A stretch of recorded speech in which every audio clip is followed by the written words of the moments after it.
साथियों, हम बात करेंगे मीडिया की। जब से ये बीजेपी वाले सत्ता में आए, लोकतंत्र के चौथे स्तंभ को लगातार दबाने का काम किया जा रहा है। पहले ही जो मेन स्ट्रीम मीडिया है, जिसको हम नेशनल मीडिया कहते हैं, चाहे वो इलेक्ट्रॉनिक हो चाहे वो प्रिंट मीडिया हो, वो गोदी मीडिया, ज्यादातर गोदी मीडिया बन चुका है।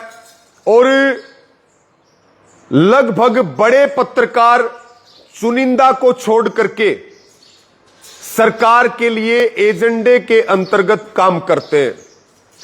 साथियों, हमारी जो ताकत है वो है सोशल मीडिया के प्लेटफॉर्म। हमारी जो ताकत है वो है यूट्यूबर्स, और जो बड़ी मजबूती के साथ सरकार की गलत नीतियों के खिलाफ आवाज उठाते हैं और किसान की, मजदूर की, गरीब की, गांव की, देहात की बात करते हैं।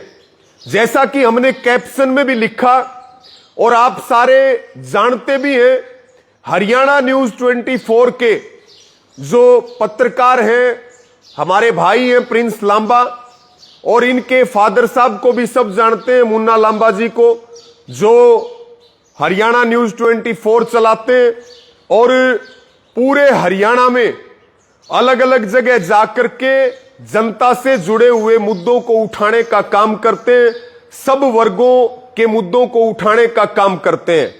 हमारे पास ये सूचना आई कि 1/8 यानी कि 1 अगस्त को पंचकुला में जो प्रिंस लांबा हैं, इनके खिलाफ एचएससी के, हरियाणा स्टाफ सिलेक्शन कमीशन के जो एक अधिकारी हैं, उन्होंने एक मुकदमा इनके खिलाफ दर्ज करवाया।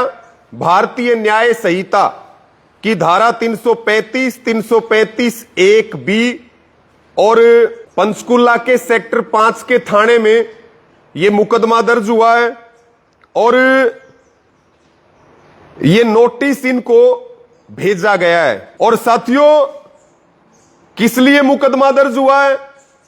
आपको पता है कि अभी सीईटी के एग्जाम थे और सीईटी के एग्जाम में 26 की मॉर्निंग का और 27 की इवनिंग का जो पेपर था वो हार्ड था। और ये जो है थाना प्रभारी है जो सेक्टर 5 पंचकुला के, उन्होंने ये कहा है कि हरियाणा स्टाफ सिलेक्शन कमीशन के अधिकारी ने शिकायत में आरोप लगाया है कि न्यूज 24 के पत्रकार और एंकर प्रिंस लांबा, जो महेंद्रगढ़ जिले से संबंध रखते हैं, 26 और 27 जुलाई को आयोजित सीईटी परीक्षा के संबंध में अपने चैनल पर 2 वीडियो अपलोड किए, जबकि हमने जानकारी ली 2 वीडियो नहीं थे, 1 वीडियो था। और इन वीडियो के शीर्षक थे सीईटी हुआ कैंसिल, फिर से होगा पेपर। इस पे क्वेश्चन मार्क लगा हुआ था। इन्होंने ये नहीं कहा कंफर्म कि भाई सीईटी कैंसिल हो गया या फिर से पेपर होगा। और हरियाणा स्टाफ सिलेक्शन कमीशन का युवाओं से बड़ा धोखा, इस तरह की खबर जो है वो इन्होंने चलाई। यानी कि इस बात को तो हम भी कहते हैं, इस बात को तो प्रत्येक युवा कहता है कि भाई 26 की मॉर्निंग का और 27 की इवनिंग का जो पेपर था, वो 26 की इवनिंग और 27 के मॉर्निंग की बजाय, मॉर्निंग शिफ्ट की बजाय वो हार्ड था। और सीईटी के एग्जाम में तमाम तरह की अव्यवस्था भी थी, इस बात में भी कोई शक नहीं है। क्या पत्रकार सरकार का गुणगान करेंगे? अब क्या पत्रकार सरकार की आरती उतारेंगे? अगर वो सरकार की अव्यवस्थाओं के खिलाफ बोलेंगे तो उनके ऊपर मुकदमे दर्ज किए जाएंगे। यानी कि ये जो प्रिंस लांबा पे जो पंचकुला के सेक्टर 5 में एफआईआर की गई है, ये एक तरीके से हरियाणा स्टाफ सिलेक्शन कमीशन, जो सरकार के इशारे पर पत्रकारों को दबाने के लिए, मीडिया के मुंह पर ताले लगाने के लिए, ये इनको डराने और धमकाने के लिए इस तरह का फर्जी मुकदमा दर्ज किया गया है। इस मुकदमे का कोई आधार नहीं है, इसका कोई बेस नहीं है, केवल और केवल कि ये लोगों की आवाज ना उठाएं, ये नौजवानों की आवाज ना उठाएं, इस तरह का मुकदमा दर्ज करके और उनको डराने और दबाने के लिए ये काम किया गया है। और कितने उदाहरण हम हरियाणा में दें कि सोशल मीडिया प्लेटफॉर्म के जो पत्रकार हैं उनको अलग अलग समय पर सरकार ने दबाने के लिए मुकदमों को एक हथकंडे के रूप में प्रयोग किया, उनको जेलों में भी भेजा गया, जेल की सलाखों के पीछे भी भेजा गया।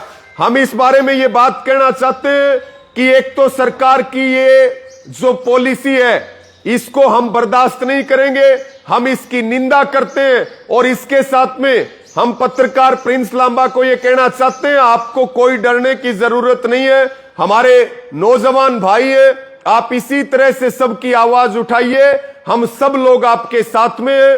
सरकार की ये जिम्मेदारी है कि ये एफआईआर जो फर्जी दर्ज हुई है वो इसको वापस ले।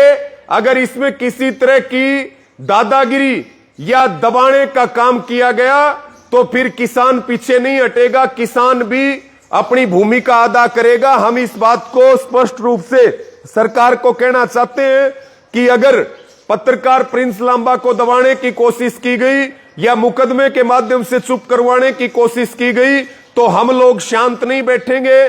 सरकार को कान खोल करके ये बात सुन लेनी चाहिए और इस फर्जी एफआईआर को जो 1 अगस्त 2025 को पंचकुला में पत्रकार प्रिंस लांबा के खिलाफ दर्ज की गई है, इसको तत्काल प्रभाव से वापस लिया जाए। ना इसका कोई कानूनी पहलू है, ना इसका कोई मतलब बनता है। पत्रकार समस्याएं नहीं उठाएगा तो फिर वो क्या करेगा, सरकार को ये बताना चाहिए, एचएससी को ये बताना चाहिए। और पत्रकार क्या सरकार की आरती उतारेगा? जो सरकार के खिलाफ आवाज उठाएगा उसके ऊपर मुकदमे दर्ज होंगे। हम इसकी निंदा भी करते हैं और सरकार को ये अल्टीमेटम भी देते हैं कि सरकार तत्काल इसको वापस ले, अन्यथा अगर कोई जुल्म और ज्यादती हुई तो हम सब लोग पूरे हरियाणा में हम एक साथ एकजुट होकर के खड़े होंगे और साथ देने का काम करेंगे। आप लोग भी इसका विरोध करें, कमेंट के माध्यम से अपनी राय दें। और जिस तरह के हथकंडे सरकार लोकतंत्र के चौथे स्तंभ को तोड़ने के लिए, यही एक ताकत हमारे पास बची है जो social media platform YouTube, Facebook और अलग अलग प्लेटफॉर्म पर जो हमारे भाई निस्वार्थ भावना से काम करते हैं। सरकार चाहती है कि इनको भी हम चुप करवा दें ताकि ना रहेगा बांस और ना बजेगी बांसुरी। सरकार की ये मनसा है। इस लाइव को सभी शेयर करें, अपने विचार रखें और हम सब पत्रकार प्रिंस लांबा के साथ हैं और बिल्कुल उनको ये कहना चाहते हैं कि वो मजबूती के साथ जनता की आवाज उठाने का काम करें। किसी प्रकार की कोई चिंता की जरूरत नहीं है, सब लोग आपके साथ में हैं।